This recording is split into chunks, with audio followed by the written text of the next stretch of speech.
All right. Hello, everyone. Hope we're doing well. It is week 4. We are doing it. We're making progress. I've got more light tonight, which is nice. Hope we're hanging in there. You will be happy to hear that next week will be a lighter week. Yeah. I mean, we can call it a mental health week. We can call it whatever week, but I will be assigning our test. And so I'll have a much lighter workload. Uh, if you didn't hear in the introduction video, your tests you get to do at home asynchronously. All I ask is you don't do it with each other because, that's the way the world is. But I'll try to have, if I assign anything else besides the test, I'll try to make it pretty light. So one more week of, a fair amount of stuff. We get to talk about self-interest this week, which is interesting enough. But if many of you are kind of worried, like, what are the tests and the exam going to be like in here? I mean, this is a crazy professor. I don't know what to expect, right? That's fair and well and granted. This test will give you a very good idea of what the following test and the final exam will be like. Same format, true, false, multiple choice, and what I call short answer or essay questions, right? Case studies, things like that. So after this week, you kind of get a breather week, yada, yada, yada. This week, I am assigning just a couple pages from our textbook, so I do hope you have your textbook by now. This is week 4 or so. I really do want you to read the sections on society and ethics closely because there's a couple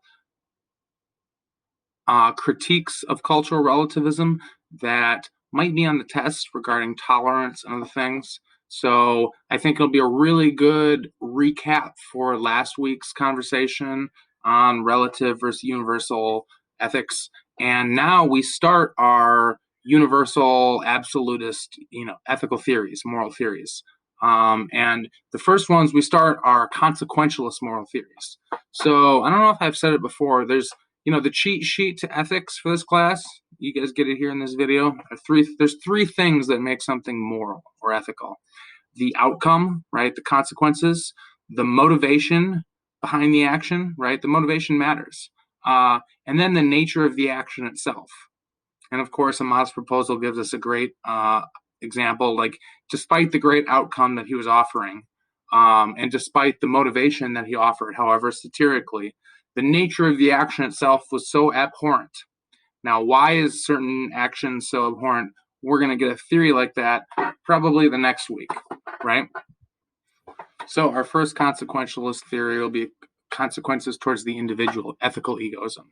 But I'm going to give you a claim on human nature, right? A descriptive claim first, sort of as the underpinning for ethical egoism. And I'll be very interested to see whether we take to it or not take to it, and what our thoughts are.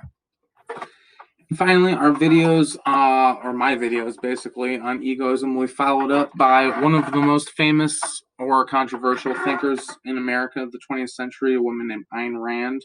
And you're going to see a video of objectivism versus altruism. And in large parts, you can think of objectivism as ethical egoism, right? It's very much a person-first philosophy that she really did think was universal and strong and directly cut at some of the underpinnings of our culture, our way of life. And so it'll be very interesting to see how everyone comes out on the other end. Otherwise, have a great week, everybody. We're out of the relative theories. We're into the objective, universal claiming theories that attempt to be an explanation for all ethics everywhere, any country, any day of the week, any group of people.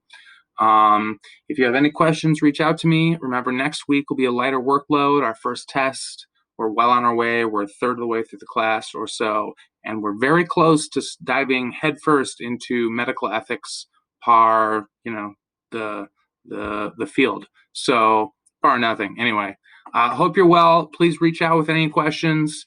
You guys are doing great. Hang in there.